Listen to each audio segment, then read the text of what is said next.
Hi friends, Kia Carens வாங்கலாமா? இந்த காரோட நிறை என்ன குறை என்ன? நீங்கள் கியா கேரன்ஸை வாங்குறதா இருந்தீங்கன்னா இந்த வீடியோ உங்களுக்கு பயனளிக்கக்கூடியதாக இருக்குன்றது என்னோட நம்பிக்கை. ஸோ நீங்கள் வாங்குற மாதிரி இருந்தீங்கன்னா இந்த வீடியோ ஸ்கிப் பண்ணாமல் பாருங்கள்.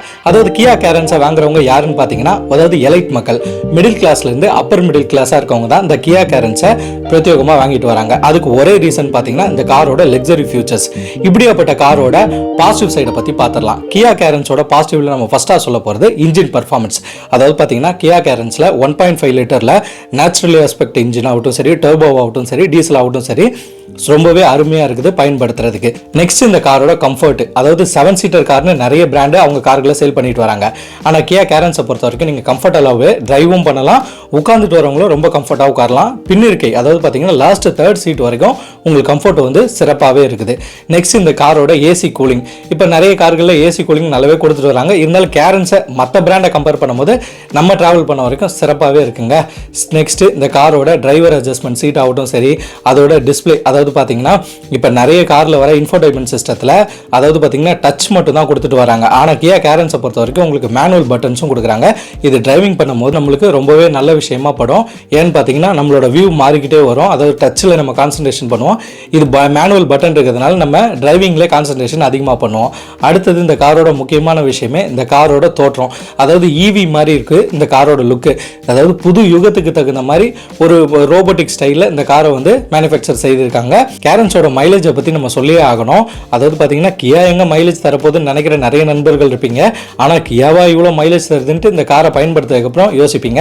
ஏன்னு பார்த்தீங்கன்னா சிட்டிக்குள்ளே வந்து உங்களுக்கு 16-17 சொல்கிறாங்க, ஹைவேஸ் போனீங்கன்னா 20+ சொல்கிறாங்க. நீங்கள் கேரன்ஸை பயன்படுத்திட்டு வரீங்கன்னா உங்களோட மைலேஜ் எவ்வளோன்னு மறக்காமல் நம்ம கமெண்ட் செக்ஷனில் போடுங்க. நெக்ஸ்ட் இந்த காரோட பில்டு குவாலிட்டி. இப்போ பில்டு குவாலிட்டியை பற்றி நிறைய பேருக்கு நிறைய விமர்சனம் இருக்குது. ஆனால் கேரன்ஸை பொறுத்த வரைக்கும் இது ஒரு 3 ஸ்டார் சேஃப்டி வாங்கின கார் தான். இதோட பில்டு குவாலிட்டி நல்லாவே இருக்குங்க. அதாவது பார்த்தீங்கன்னா காரோட வெயிட்ஸ் நல்லாவே இருக்கு. அந்த டோரோட தக் சவுண்ட் ஆகட்டும் சரி, ஃபிட் அண்ட் ஃபினிஷ் ஆகட்டும் சரி, எல்லாமே சிறப்பாக பண்ணியிருக்காங்க. 7 பேரை வச்சுட்டு ஃபுல்லி லோடரா நீங்கள் டிராவல் பண்ணும்போது உங்களுக்கு எந்த விதமான பவர் லாகும் தெரியறதில்ல. நல்லாவே ஒரு பர்ஃபார்மன்ஸ் இருக்குது. நெக்ஸ்ட் இந்த காருக்கு டர்போ கூட தேவையில்லையான்னு ஒரு கேள்வியாக இருக்குங்க. அந்த அளவுக்கு நேச்சுரல் ஆஸ்பெக்ட் நல்லாவே உங்களுக்கு ஒரு இழுவை திறன் கொடுக்குது. அடுத்தது பார்த்தீங்கன்னா ஹில் ஹோல்டு அசிஸ்ட் இருக்கு. இது நீங்கள் ஹில்ஸில் பயணம் செய்யும் போது, உதாரணத்துக்கு சொல்லலாம் டவுன் ஹோல்டுன்னே சொல்லலாம். அதாவது நீங்கள் இறக்கத்தில் வரும்போது பிரேக்கே பிடிக்க தேவையில்ல. அதுக்கு மாறாக அந்த காரு அதில் கொடுத்துருக்க ஆப்ஷனை பிரத்யேகமாக செய்து ஸோ ஓட்டுறதுக்கு அருமையாக இருக்குது. நம்ம ஹில் ஸ்டேஷனில் இந்த காரை பயன்படுத்தியிருந்தோம், ஆக சிறந்ததாக இருந்துச்சு. அது மட்டும் இல்லாமல் இந்த காரோட ஏபிலர் வந்து தடிமன் ரொம்பவே குறைவாக கொடுத்துருக்கிறதுனால உங்களுக்கு ரொம்ப குறைவுன்னு சொல்ல முடியாது. ஆனால் மற்ற காம்படிட்டரான கார்களை கம்பேர் பண்ணும்போது தடிமன் கொஞ்சம் ஏபிலர் கம்மி. அதனால உங்களுக்கு வந்து பிளைண்ட் ஸ்பாட் வரதுக்கு வாய்ப்பு இல்லை. ஸோ நீங்கள் கேஷுவலாக ஜாலியாகவே ட்ரைவ் பண்ணலாம், எந்த விதமான பிளைண்ட் ஸ்பாட்டும் இல்லாமல். இப்போ ஏற்பட்ட பெருமைக்குரிய கேரன்ஸோட நெகட்டிவ் சைடையும் பார்த்துடலாமா? நெகட்டிவ்ல நம்ம ஃபர்ஸ்ட்டாக சொல்ல போகிறது இந்த காரோட தோற்றம் தாங்க. என்னப்பா தோற்றம் சூப்பராக இருக்குன்னு சொன்னேன், ஈவி ரேஞ்சுக்கு இருக்குன்னு சொன்னேன், ஆனால் நீயே வந்து தோற்றம் வந்து நெகட்டிவ்ல சேர்க்குறேன்னு கேட்காதீங்க. இந்த காரோட தோற்றம் முன்னாடி பார்த்தீங்கன்னா முழுக்கட்டின்னு விட்டுருக்காங்க. பார்ப்பதற்கு அப்படி தான் இருக்குது. இந்த காரை வந்து பார்த்தா பிடிக்காது, பார்க்க தான் பிடிக்கும். அப்படி தான் எனக்கு தோணுதுங்க. நெக்ஸ்ட் இந்த காரோட கிரவுண்ட் கிளியரன்ஸ்ங்க. இந்த கார் பார்த்தீங்கன்னா சைஸ்லையும் அகலத்துலையும் பெருசு, நீளத்துலையும் பெருசு. ஸோ உங்களுக்கு டயரோட வித்து சைஸை இன்னுமே கொஞ்சம் பெருசு பண்ணி கொடுத்துருக்கலாம். எனக்கு தெரிஞ்ச வரைக்கும் R15 டயர் தான் கொடுத்துருக்காங்கன்னு நினைக்கிறேன், இல்லை R16 இருக்கும். ஆனால் கிரவுண்ட் கிளியரன்ஸ் பத்தாதுங்க. நீங்கள் ஃபுல்லி லோடடா ஒரு 7 பேரை வச்சுட்டு நீங்கள் ஒரு பள்ளமேட்டில் போட்டிங்கன்னா கட்டாயம் சென்டரில் தட்டுறதுக்கான ஆப்ஷன்கள் இருக்குது, தட்டி இருக்குது. ஸோ அதனால கிரவுண்ட் கிளியரன்ஸ் இதில் ஒரு நெகட்டிவாகவே கருதப்படுது. இந்த காரில் உள்ளே உட்காந்துட்டு வரவங்கலாம் ஏதோ ஒரு பாக்ஸ்குள்ளே வச்சு அடைச்சி வச்ச மாதிரி இருக்குது. நீங்கள் உட்காந்துட்டு போனீங்கனாலும் உங்களுக்கு அந்த ஒரு ஃபீலிங் கிடைக்கும். கியாவோட மைலேஜ் அதாவது சிஸ்டமில் காமிக்கிறத நம்ம நம்பவே முடியலைங்க. அதாவது நம்மளுக்கு திடீர்னு காமிக்குது 28-30லாம் காமிச்சிட்டு இருக்கு. ஆனால் ரியல் வேர்ல்டில் அந்த மைலேஜ் கிடைக்கிறது இல்லை. அதில் காமிக்கிற மைலேஜ் வந்து அதாவது கரெக்டாக நம்ம எடுத்துக்கொள்ள முடியாது. அதிகப்படியாக காமிக்குது, ஏதோ சிஸ்டம் பக் இஷ்யூ இருக்குது அப்படின்னு தான் நம்மளுக்கு தோணுதுங்க. நெகட்டிவ்ல ரொம்ப மேஜரான இம்பாக்ட் பார்த்தீங்கன்னா 7 பேரும் இந்த காரில் நீங்கள் ட்ராவல் பண்ணுறீங்கன்னா உங்களோட லக்கேஜை வைக்கிறதுக்கு ஸ்பேஸ் கிடையாதுங்க. அதாவது பார்த்தீங்கன்னா 7 பேரும் ட்ராவல் பண்ணுறீங்கன்னா ஒரு சீட்டை மடக்கி போட்டு தான் அந்த இடத்துல உங்கள் லக்கேஜை வைக்கிற மாதிரி இருக்கும்.